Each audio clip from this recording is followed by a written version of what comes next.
Orang yang mengikuti hawa nafsu, kata Allah, dia bakal menyesatkan dirinya dan memalingkan dirinya dari jalan Allah Subhanahu wa ta'ala. Pasti orang yang mengikuti hawa nafsunya itu ketika diajak untuk berlaku benar, dia pasti tolak, dia pasti lawan, dia pasti menentang. Bahkan dia dengan mudah bakal menyerang ketika ada orang mengajaknya untuk mengikuti jalan kebenaran tersebut.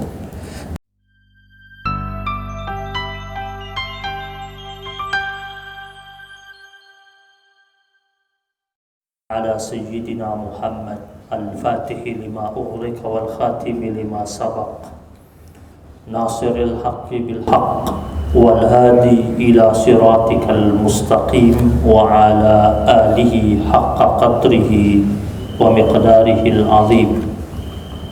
Subhanaka la ilma lana illa ma 'allamtana innaka antal alimul hakim.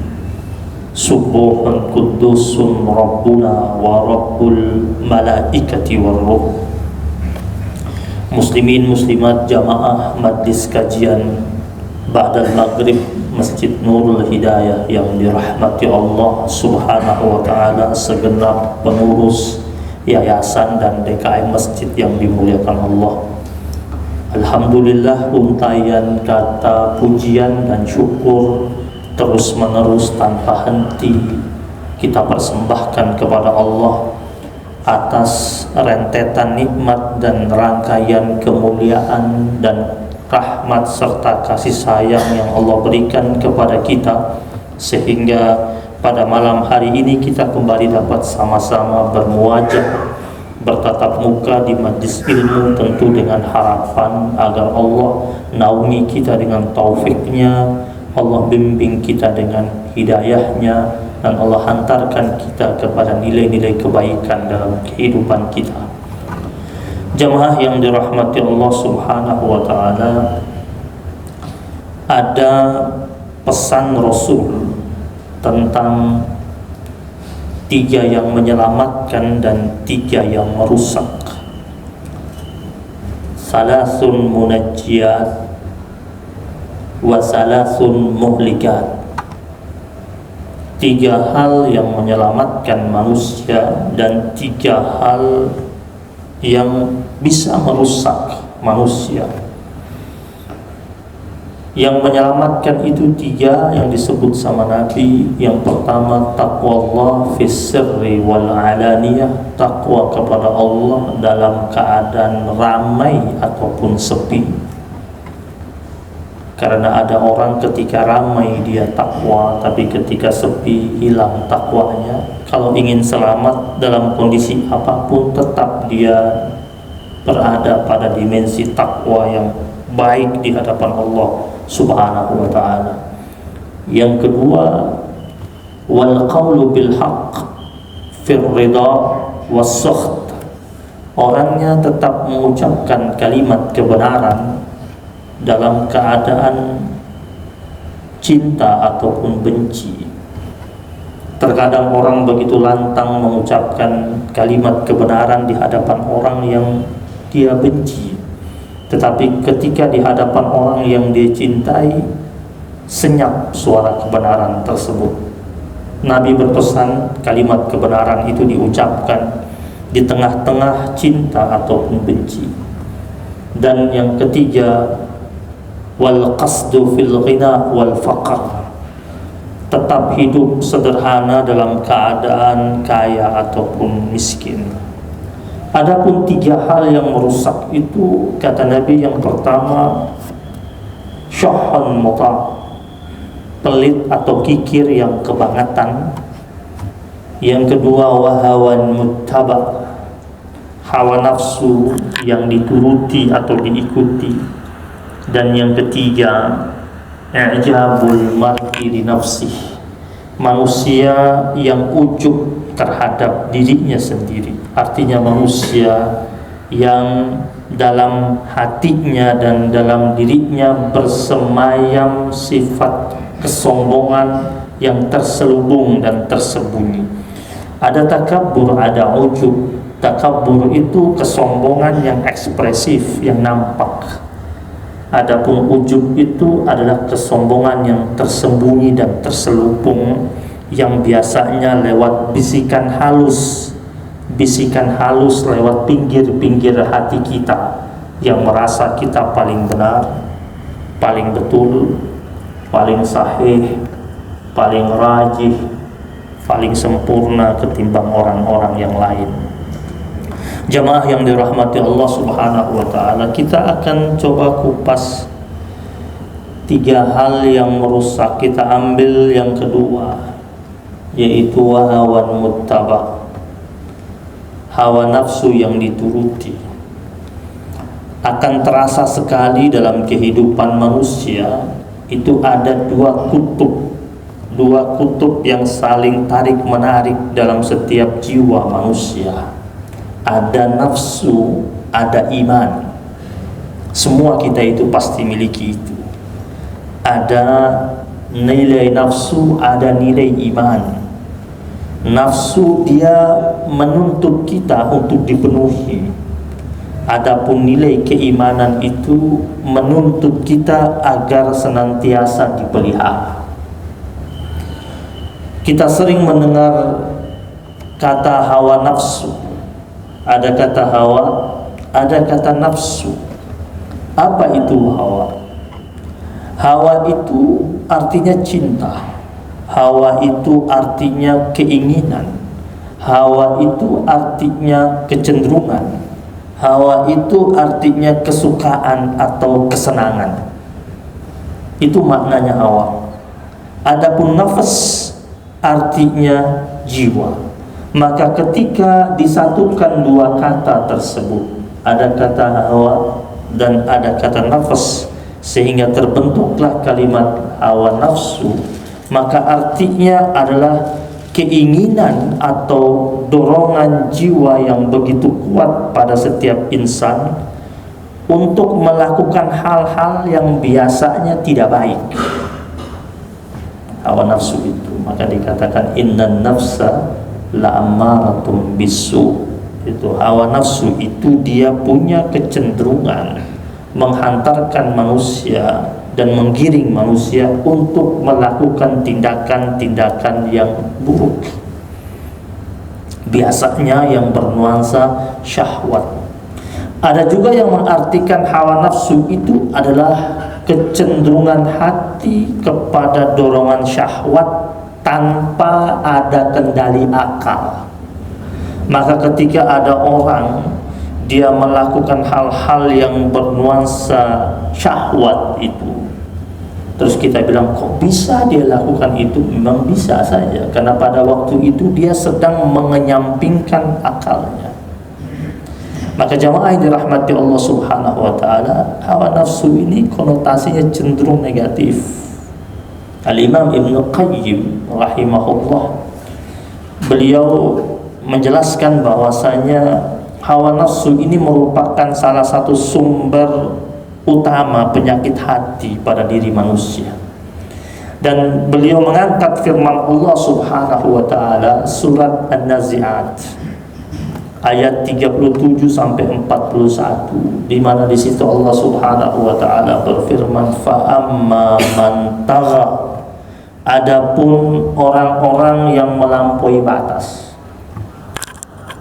Kata tagha artinya melampaui batas. Siapa itu? Wa atharal hayatad dunya, yang lebih mengutamakan kehidupan dunia. Orang kalau sudah lebih mengutamakan kehidupan dunia, dia pasti melampaui batas. Kalau pikirannya tentang dunia, pasti melampaui batas. Kalau ada orang dia mengambil sesuatu di alam raya ini, berfikirnya akhirat, dia tidak akan melampaui batas. Dia akan ambil secukupnya. Secukupnya diambil. Ya. Sumber daya alam yang ada di dunia ini tidak terbatas. Yang bilang tidak terbatas itu Allah. Allah katakan wa atakum min kulli ma sa'altumuh. Dia Allah Subhanahu wa ta'ala mendatangkan buat kalian segala sesuatu yang kalian inginkan. Allah hadirkan buat kita. Allah katakan, wa atakum min kulli ma sa'altumu. Dia Allah menghadirkan dan mendatangkan buat kalian apa saja yang kalian inginkan. Mau emas saya kasih, kata Allah. Mau nikel saya kasih. Mau batu bara saya kasih. Mau sawit saya kasih. Allah kasih. Dalam surat Al-Jathiyah itu Allah juga katakan begini, وَسَخَّرَ لَكُمْ مَا فِي السَّمَاوَاتِ وَمَا فِي الْأَرْضِ جَمِيعًا مِنْهُ. Dia Allah Subhanahu wa ta'ala yang menghadirkan dan mendatangkan buat kalian apa saja yang ada di langit dan ada di bumi ini, dan semua itu dari Dia Allah Subhanahu wa ta'ala. Di Allah itu tidak hanya menciptakan kita kemudian menghadirkan kita di bumi ini lalu kita disuruh usaha sendiri, enggak. Allah servis kita dengan Allah hadirkan segala macam bentuk kebutuhan kita. Kata Imam Hasan Al-Basri, kata beliau, innal laila wan nahara ya'malani fik fa'mal fihima. Itu malam dan siang itu Allah perintahkan untuk servis kalian, untuk layani kalian dengan datangnya gelap dan terang, kata Imam Hasan Al-Basri. Didatangkan sama Allah, diberikan malam dan siang itu Allah kasih buat kalian. Fa'amal fihima, maka tugas kalian itu adalah berkaryalah, beramallah dengan sebaik-baiknya di tengah malam dan siang tersebut. Maka Allah katakan, Allah siapkan semuanya yang ada di langit dan ada di bumi, jami'an minhu inna fi dzalika laayatil liqaumin yatafakkarun. Sesungguhnya semua itu tanda-tanda kuasanya Allah yang dipersembahkan dan diberikan kepada orang-orang yang mau merenung dan mau berfikir. Artinya kalau dia mau merenung, mau berfikir, dia tidak akan semena-mena dengan alam raya ini yang Allah persiapkan padanya. Allah katakan, wa in ta'uddu ni'matallahi la tuhsuha. Jika kalian hitung-hitung nikmat Allah, kalian tidak akan mampu dan dapat menghitungnya. Artinya memang tidak terbatas. Yang teriak terbatas itu siapa? Manusia. Dan apa penyebab itu jadi terbatas? Allah katakan, innal insana la zalumun kafar. Sesungguhnya manusia itu mereka zalim dan mereka ingkar. Karena kesaliman itulah maka terlihatlah terbatas. Karena mereka ingkar itulah maka terlihat tidak cukup. Padahal Allah katakan la tuhsuha, karena tidak akan bisa menghitungnya, dia tidak terbatas. Tapi karena dua hal ini, ada kezaliman dan ada keingkaran, maka dia menjadi terbatas. Dan terbatasnya bagi manusia yang telah melakukan kezaliman dan keingkaran tersebut. Dan penyebabnya apa? Hawa nafsu ini. Maka Allah katakan, fa amma man tagha, adapun orang-orang yang melampaui batas, wa asaral hayatad dunya, dan orang-orang itu lebih mengutamakan kehidupan dunia, fa innal jahima hiyal ma'wa, maka nerakalah tempat kembalinya, tempat tinggalnya. Bagi siapa? Bagi yang melampaui batas tersebut. Namun berikutnya kata Allah, wa amma man khafa maqama rabbih, adapun orang-orang yang betul-betul takut akan kedudukan dan kebesaran Tuhannya. Di setiap kali dia mau berbuat sesuatu, dia ingat Allah dengan segala sesuatu, dengan segala macam kekuasaannya, kebesarannya dan keagungannya. Wa nahan nafsa 'anil hawa. Jadi orang yang ingat akan kebesaran Allah, dia pasti akan menahan hawa nafsunya. Dia pasti akan menahan diri untuk mengikuti keinginan hawa nafsu. Semua kita ini punya nafsu, dan itu anugerah Allah. Dan dalam Al-Quran Allah bersumpah, wa nafsi wa ma sawwaha, demi jiwa yang Allah Subhanahu wa ta'ala bentuk itu. yang telah Allah hadirkan kepada kita. Fa'alhamaha fujuraha wa taqwaha. Dalam jiwa kita ini, dalam nafas kita ini ada dua, ada fujur, ada takwa. Apa itu fujur? Fujur itu artinya keburukan, kemaksiatan, kedurhakaan, pembangkangan, perlawanan, ketidakpatuhan, itu fujur. Takwaha, ada kata takwa. Apa itu takwa? Kebaikan, kepatuhan, ketundukan, keikhlasan, kerelaan, itu takwa. Tinggal kembali kepada kita ini, mau ambil jalan mana? Mau ambil jalan fujur atau mau ambil jalan takwa kepada Allah Subhanahu wa ta'ala. Nah, orang-orang yang mampu menahan dirinya untuk tidak mengikuti ajakan hawa nafsu tersebut, wa nahan nafsa 'anil hawa, kata Allah, fa innal jannata hiyal ma', maka surgalah tempat kembalinya. Jamaah yang dirahmati Allah Subhanahu wa ta'ala, maka dari sini Al-Imam Ibnu Qayyim rahimahullah dia mengatakan bahwasanya hawa nafsu itu memang dia harus kita kendalikan. Dimatikan tidak boleh, tetapi memang harus dikendalikan agar dapat kita pakai untuk hal-hal yang baik. Bahkan Rasulullah SAW sering berdoa, dan ini kita sering dengar, biasa suka dibaca oleh para khatib atau MC ketika membuka acara. Di dalam iftitah itu ada doa, itu doanya Nabi itu, wa na'udzu billahi min syururi anfusina wa min sayyiati a'malina, dan kami berlindung kepada Allah Subhanahu wa ta'ala dari segala macam bentuk kejelekan-kejelekan hawa nafsu, min syururi anfusina wa min sayyiati a'malina, dan mohon perlindungan juga kepada Allah dari perbuatan-perbuatan yang buruk. Jika Nabi saja baca itu, apalagi kita ini sebagai umatnya. Tentu kita harus ingat apa yang menjadi kebiasaannya Rasulullah SAW. Nafsu ini kecenderungannya berkaitan dengan dunia. Ya, ingin jadi kaya, ingin terlihat sangat pintar, ingin unggul, ingin pengaruh dan memiliki pengaruh yang begitu luas, ingin punya keturunan, ingin punya jabatan, ingin punya harta yang tak terhingga. Nafsu. Boleh nggak? Boleh. Tetapi nafsu yang baik itu nafsu yang dipayungi dengan nilai keimanan, sehingga dia tidak menjadi liar. Memenuhi hawa nafsu tanpa diiringi dengan keimanan, dia bisa mengganggu nilai keimanan itu sendiri. Karena hawa nafsu ini dia tidak terbatas. Kalau hanya ikuti hawa nafsu tanpa ada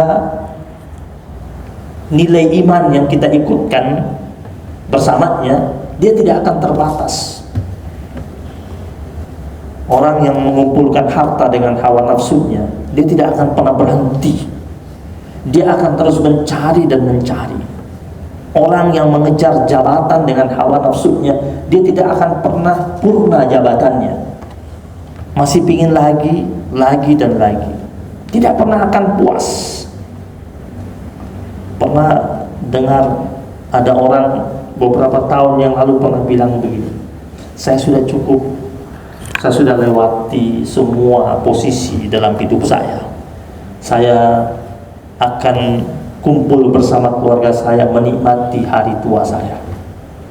Waktu dia bicara seperti itu akalnya lagi berfungsi dengan baik, imannya lagi bagus.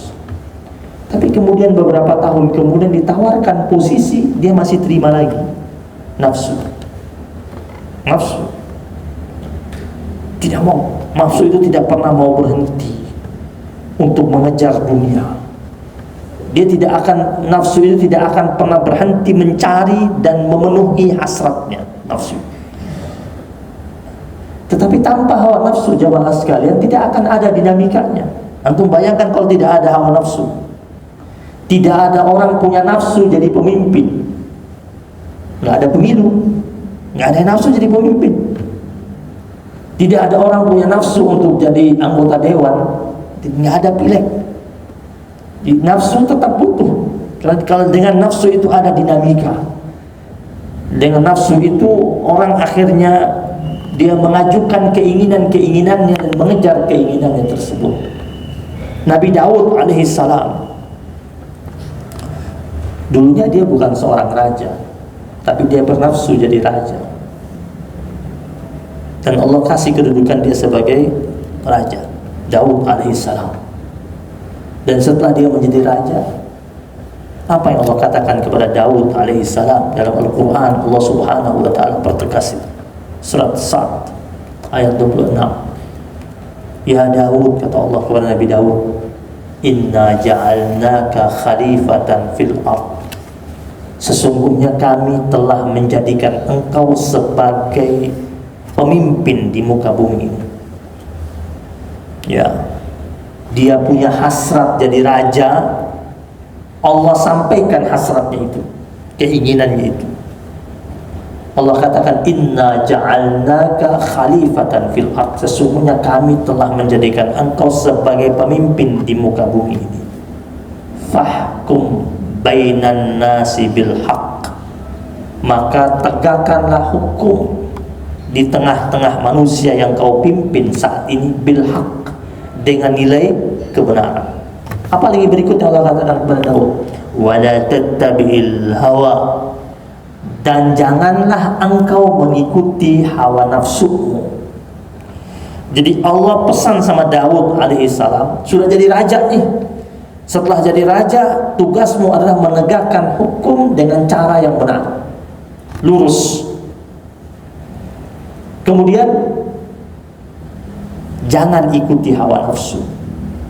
Wala tattabi'il hawa.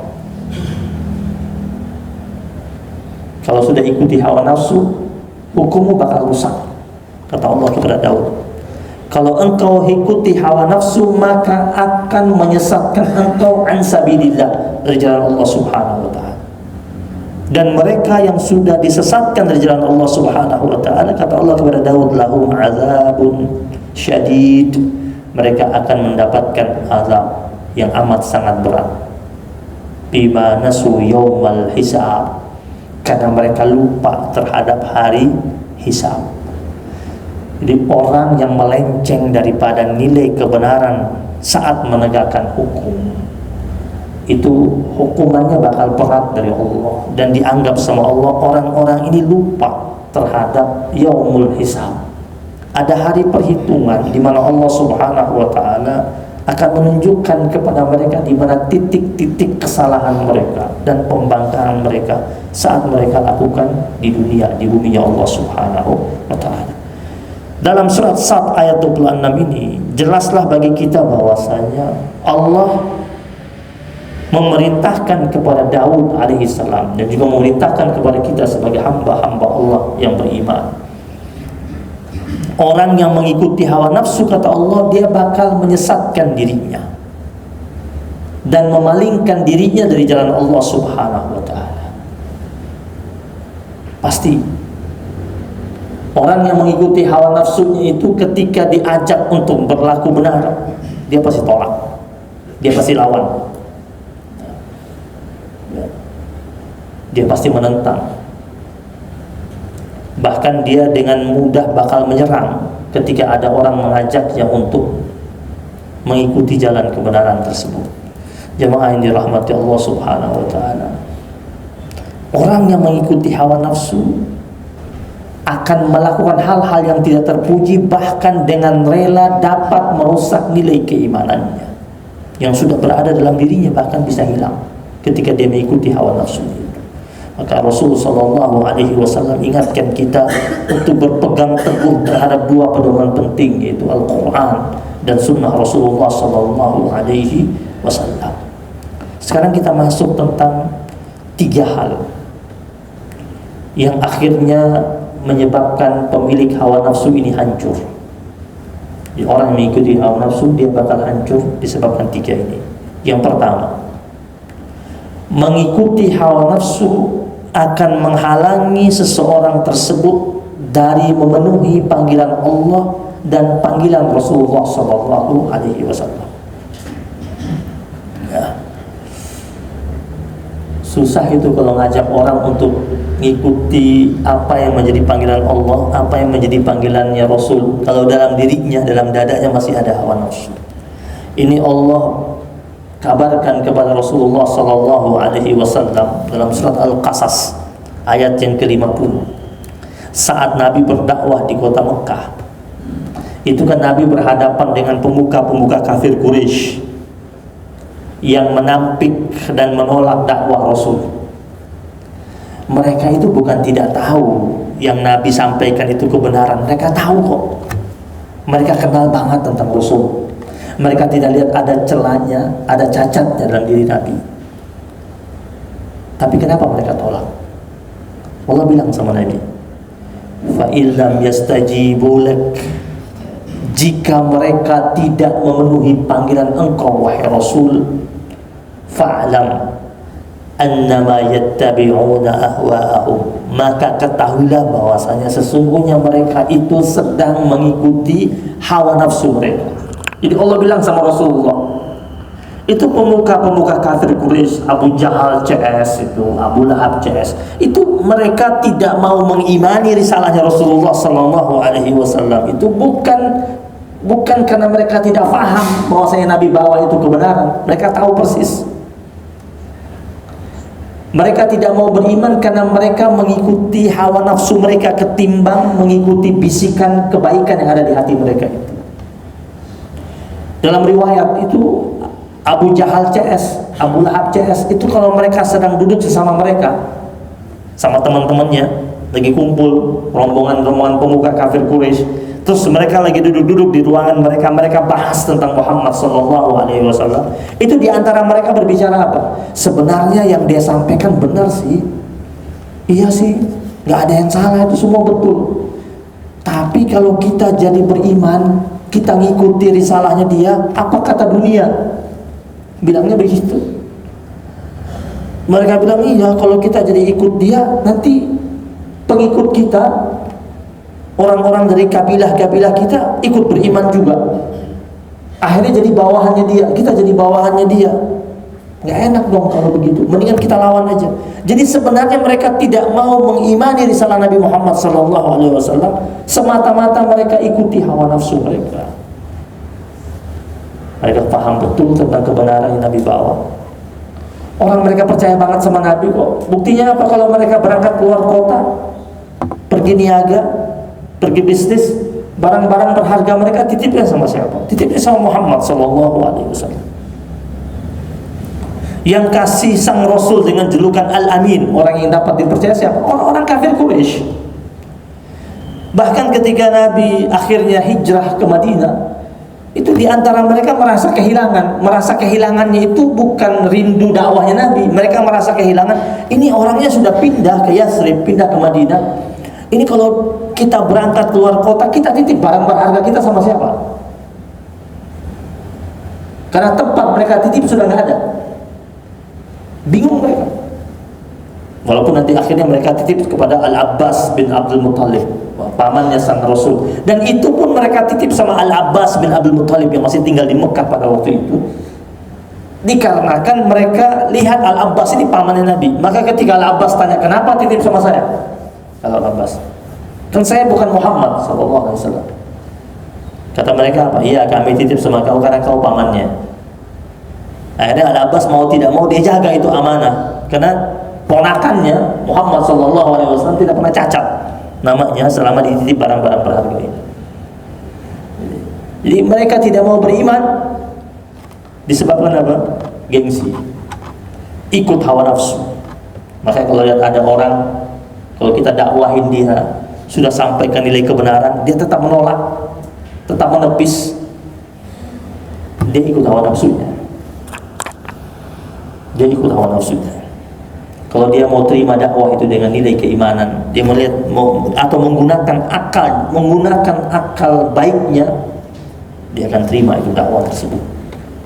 Dan Allah katakan, "Waman adallu mimman ittaba hawahu bighairi hudan min Allah." Ya. Siapakah yang lebih sesat daripada orang-orang yang mengikuti hawa nafsunya tanpa petunjuk dari Allah Subhanahu wa taala. Innallaha la yahdil qaumadz zalimin. Sesungguhnya Allah Subhanahu wa taala tidak akan memberikan petunjuk pada orang-orang yang zalim. Yang kedua, mengikuti hawa nafsu dapat menghalangi seseorang dari menegakkan keadilan dan berpegang teguh pada nilai kebenaran. Jadi jangan berharap keadilan itu bisa ditegakkan, kebenaran itu bakal terwujud jika dalam masyarakat tersebut masih banyak yang mengikuti hawa nafsunya. Segala macam bentuk kecurangan dan kezaliman itu terjadi dikarenakan manusia-manusia tersebut menunggangi hawa nafsu mereka. Makanya dalam Al-Quran Allah ingatkan kita, ya ayyuhalladzina amanu, wahai orang-orang yang beriman, kunu qawwamina bil qist, jadilah kalian sebagai orang-orang yang menegakkan nilai keadilan. Ya, Allah katakan kunu qawwamina bil qist, jadilah kalian sebagai penegak nilai keadilan. Syuhada alillah, menjadi saksi karena Allah Subhanahu wa taala. Walau ala anfusikum, walaupun terhadap dirimu sendiri. Siap menjadi saksi kebenaran untuk diri sendiri. Awil walidaini wal aqrabin, atau terhadap kedua orang tua, atau terhadap kerabat-kerabat dekat. Iyakun ghaniyan aw faqiran fallahu awla bihima. Situ Allah ingatkan, jika ada yang kaya atau ada yang miskin, ya, Allah lebih tahu tentang kemaslahatannya. Ya, tidak pandang mau kaya mau miskin dalam menegakkan keadilan. Jelaskan sama Allah Subhanahu wa taala. Fala tattabi'ul hawa, maka janganlah kalian mengikuti hawa nafsu an ta'dilu. Janganlah kalian mengikuti hawa nafsu untuk menyimpang daripada nilai keadilan. Jadi sebenarnya ayat ini patutnya dipasang di setiap mahkamah-mahkamah. Ayat ini sebenarnya di setiap mahkamah harusnya ada ayat ini. Allah bilang, fala tattabi'ul hawa an ta'dilu, janganlah kalian mengikuti hawa nafsu untuk menyimpang dari nilai kebenaran dan keadilan. Wa in talwu aw tu'ridu, jika kalian, kata Allah, memutarbalikkan kata-kata dan memutarbalikkan fakta-fakta, aw tu'ridu, dan atau kalian enggan menjadi saksi kebenaran, fa innallaha kana bima ta'maluna khabiran, sesungguhnya Allah Subhanahu wa taala amat sangat mengetahui tentang apa yang kalian lakukan. Artinya Allah larang betul hamba-hambanya itu mereka memutarbalikkan kata dan fakta, atau mereka berpaling tidak mau menjadi saksi kebenaran. Surat An-Nisa ayat 135. Maka hakim yang adil adalah hakim yang memutuskan perkara tanpa diiringi oleh hawa nafsu. Hakim yang curang dan culas biasanya yang tidak adil dalam memutuskan perkara. Dia memutuskan berdasarkan hawa nafsu. Kenapa hakim itu dipanggil dengan sebutan yang mulia? Kenapa disebut dengan yang mulia? Karena dia menyandang nama Allah. Salah satu nama Allah Al-Hakim. Alaihissallahu bi ahkamil hakimin. Jaksa tidak pernah dipanggil yang mulia, tapi hakim disebut yang mulia karena dia memakai namanya Allah. Maka tugasnya mulia, keputusannya mulia. Jaksa dia memvonis berdasarkan fakta-fakta persidangan. Tapi kalau hakim, keputusannya dan vonisnya selain berdasarkan fakta persidangan, pakai hati nuraninya. Hakim yang baik itu sebelum dia putuskan atau dia berikan keputusan, dia tahajud dulu, dia istikharah dulu, dia sholat hajat dulu sebanyak mungkin, agar keputusannya itu betul-betul di bawah bimbingan Allah Subhanahu wa ta'ala, dan keputusannya tidak merugikan orang. Keputusannya menghadirkan kedamaian, menghadirkan ketentraman, dan menghadirkan kebaikan. Dalam keluarga sering terjadi ada orang tua mendidik anaknya berdasarkan nafsu. Contoh, lebih menyayangi salah satu anaknya, itu pakai nafsu ya. Punya anak 3, ada yang paling dia sayang, nggak adil dia, pakai nafsu ya.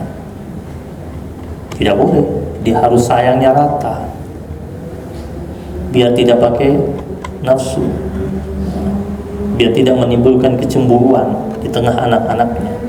Poin yang ketiga, orang yang mengikuti hawa nafsu akan menghalangi orang tersebut dalam meniti jalan lurus yang menghantarkan dia sampai pada ridhonya Allah Subhanahu wa ta'ala.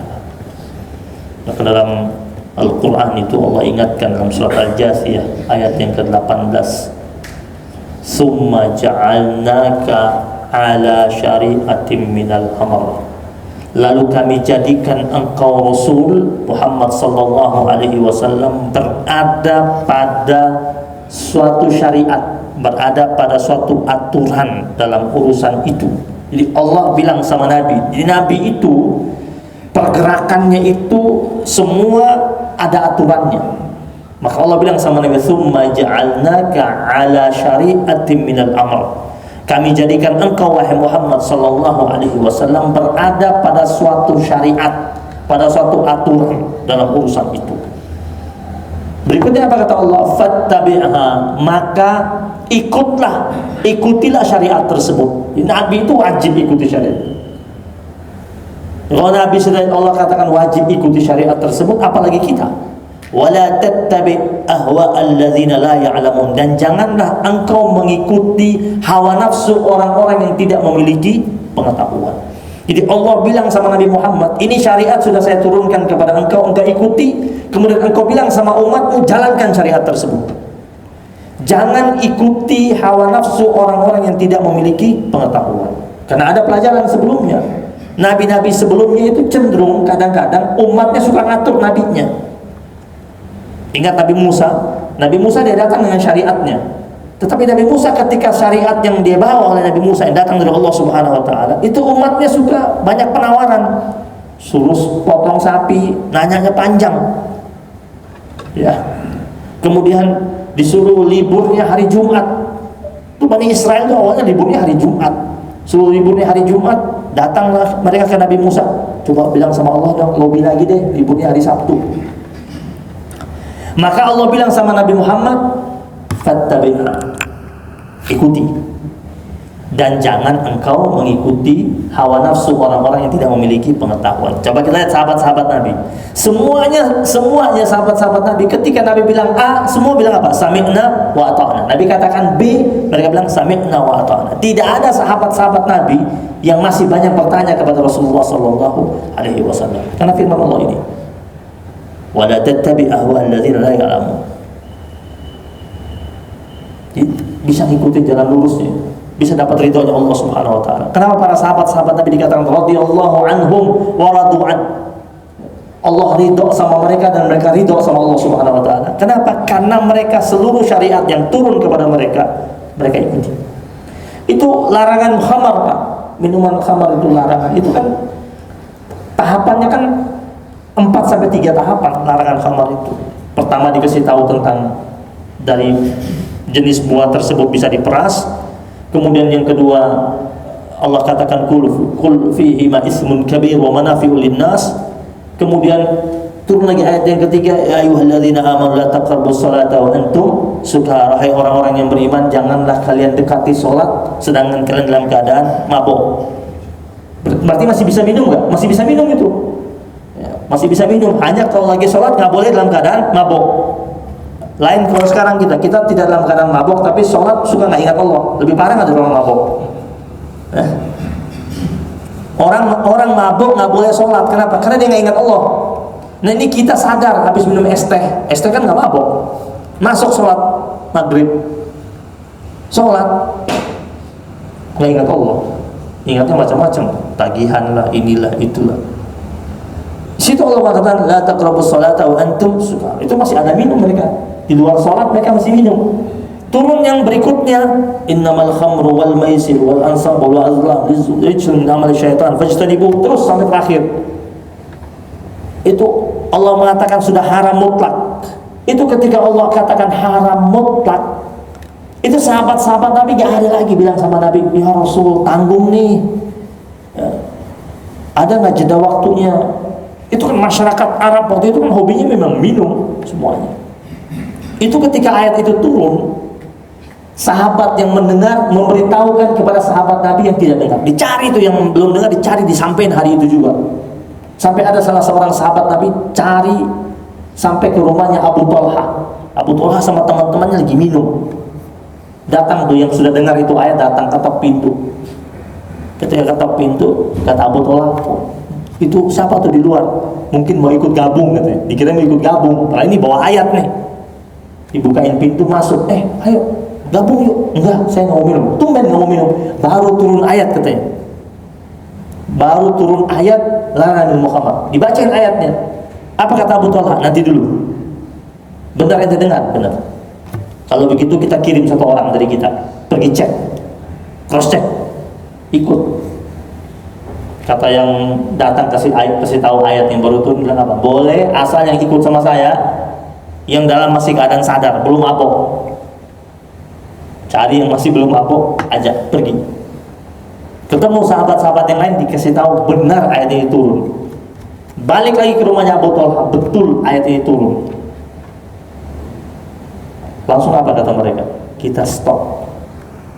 Sampai menurut riwayat ada di antara mereka sampai masukin 2 jemarinya ke dalam mulutnya, korek-korek biar muntah dia. Saking dia menyesal kenapa ayat itu turun, dia nggak di situ. Saking dia menyesal kenapa ketika ayat itu turun dia masih sedang minum, malu dia. Dan tidak ada di antara mereka datang ke Nabi, ya Rasul, ini kan di rumah kami botolnya masih banyak nih, sayang-sayang nih, habisin dulu deh sepekan gitu, nanti baru stop semuanya. Nggak ada, semua dibuang sama mereka. Itu Umar bin Khattab ketika turun itu ayat, kata Umar bin Khattab, al-ana ya Rabb, al-an ya Allah, sekarang langsung kita berhenti, sekarang, nggak pakai nanti. Kenapa? Karena perintah Allah, fattabi'ha, ikutilah syariat tersebut. Nggak kayak kita sekarang suka banyak nanya ke ustadz kan, apa hikmah ilahiyahnya? Suka nanya apa hikmah ilahiyahnya, apa kandungannya. Sahabat Nabi nggak ada nanya, jalanin. Di tengah jalan mereka ketemu hikmahnya, alhamdulillah. Pasti ada hikmah. Semua aturan di Al-Quran ada hikmahnya. Ya. Semua yang Allah ciptakan di alam raya ini, Pak, semuanya ada manfaatnya. Tidak ada yang Allah hadirkan di alam raya tidak ada manfaat. Rabbana ma khalaqta hadza batilan. Al-Quran. Aduhai Tuhan kami, tak mungkin engkau ciptakan ini sia-sia. Enggak. Kita lihat pohon ini, pohon apa kegunaannya, manfaatnya apa? Ya kita belum tahu. Daunnya untuk apa kita belum tahu. Suatu saat kita ketemukan manfaatnya. Ada yang sudah diketahui oleh manusia, ada yang belum diketahui oleh manusia. Allah katakan Rabbana ma khalaqta hadza batila. Jemaah yang dirahmati Allah Subhanahu wa taala, mudah-mudahan kita menjadi hamba Allah Subhanahu wa taala yang dapat merawat diri kita untuk tidak berada dalam kubangan hawa nafsu.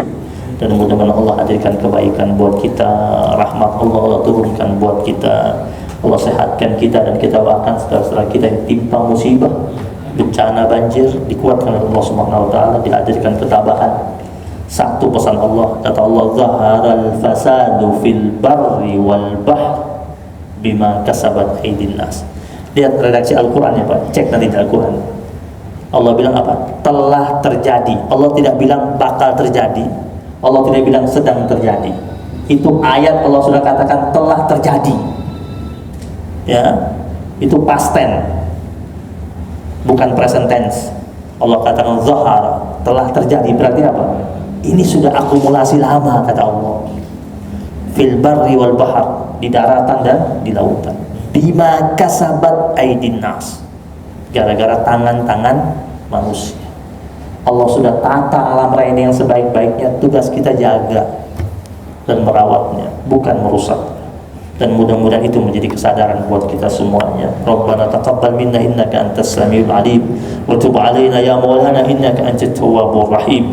Wa sallallahu ala nabiyyina Muhammadin nabiyil ummi wa ala alihi wa sahbihi wa baraka wa sallam. Alhamdulillahi rabbil alamin. Subhanakallahumma wa bihamdika asyhadu an la ilaha illa anta astaghfiruka wa atubu ilaik. Billahi taufiq wal hidayah wal ridha wal inayah wal afu minkum. Wassalamu alaikum warahmatullahi wabarakatuh.